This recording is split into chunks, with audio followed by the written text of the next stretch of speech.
as I was saying earlier in the discussion, we never know who the ultimate buyer of the business is going to be. Like I said, you put a gun to my head on our processes, more than 50% of the time I'm wrong as to who the ultimate buyer is going to be. And again, I do this every single day of the week, and I've done it for decades. So I expect your accuracy level to be far lower than mine.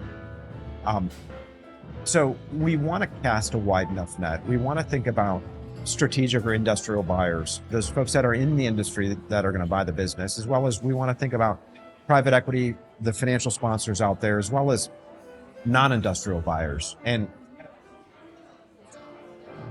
I've learned a valuable lesson over the years, which is never make an assumption in your mind or put a no in a buyer's mouth. You certainly don't want to have a pest control business or an HVAC business or a plumbing business and go to a master Dairy Queen franchise and say, are you interested in buying this business? That makes scant sense. But if you look out at the industry acquirers, as well as those on the periphery, as well as the financial sponsors, you never want to make the assumption that a particular buyer won't be interested in it, because again, you never know what's going on behind the scenes. I can sit here today and talk about countless transactions that I've been directly responsible for leading over the years, where acquirers have stepped in and bought businesses for reasons none other than the fact that they were going to miss earnings one quarter and needed to plug a hole in their P&L, and went out and spent 100 or 200 million bucks to do so. I mean, at the end of the day, these transactions are between people. They're between executives at publicly traded companies and private equity professionals and sellers.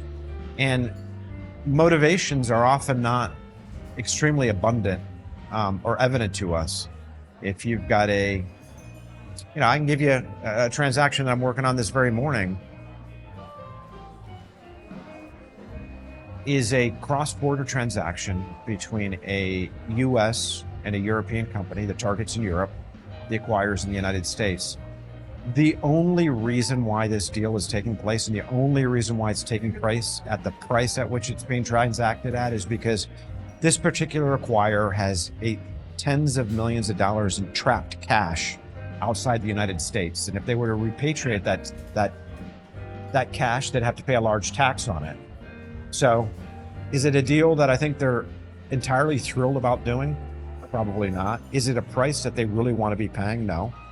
But the return on buying that business in their mind is greater than taking that cash, repatriating it to the United States, paying that tax, and then using it for corporate purposes in the US. So again, my main point in all of this is never assume you know who the acquirer is going to be.